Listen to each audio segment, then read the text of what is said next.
தமிழகத்தில் அனைத்து இந்திய அண்ணா திராவிட முன்னேற்ற கழகம் தலைமையிலான தேசிய ஜனநாயக கூட்டணி மாபெரும் வெற்றி பெற்று மீண்டும் தமிழகத்தின்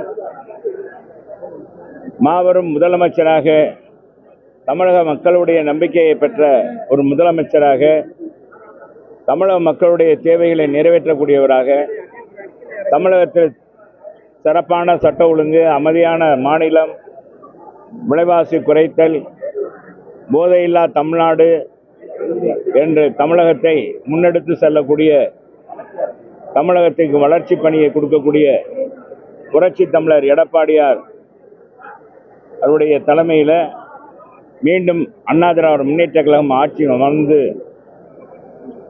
தமிழக மக்களுக்கு எல்லா வகையிலும் உதவி செய்யும் என்பதை இந்த நேரத்தில் உதவி செய்ய வேண்டும் என்பதற்காக அருள்மிகு மீனாட்சி சுந்தரேஸ்வரர் இருவரையும் வணங்கி வந்திருக்கிறோம். இப்பதானே ஆரம்பிக்கிறோம். இன்னும் ஒரு வாரம் 10 நாள் ஆகட்டும், ஒரு வாரம் ஆகட்டும். இன்னும் மனு தாக்கலே ஆரம்பிக்கல. இப்பதான் இது பண்றோம். முதல்ல அம்மாவையும் அப்பாவையும் சந்திச்சிருக்கோம். தந்தையும் மதுரையினுடைய தாய் தந்தையாக இருக்கக்கூடிய மீனாட்சி சுந்தரேஸ்வரை வணங்கி இன்னைக்கு மீண்டும் தமிழகத்திலே முதலமைச்சராக புரட்சி தமிழர் எடப்பாடியார் வர வேண்டும் என்பதற்காக, அண்ணா திராவிட முன்னேற்ற கழகம் ஆட்சி அமைய வேண்டும் என்பதற்காக இன்னைக்கு மாநகர் மாவட்ட நிர்வாகிகள் அனைவரும் வந்திருந்து பிரார்த்தனை பண்ணியிருக்கோம். தேர்தல் வாக்குறுதியா திமுக 8000 ரூபாய்க்கு அந்த கூப்பன் அறிவிச்சிருக்காங்க. எடப்பாடியார் ஏற்கனவே ஒரு 10,000 அறிவிச்சிருக்காங்க. இதை எப்படி பாக்குறீங்க? எல்லாம் அண்ணா திமுக போட்டியாக தான் அறிவிக்கிறாங்க. எனவே மக்கள் மத்தியில் இன்னைக்கு எடப்பாடியார் சொல்வதை செய்வார், செய்வதைத்தான் சொல்லுவார் என்பது மக்களுக்கு தெரியும்.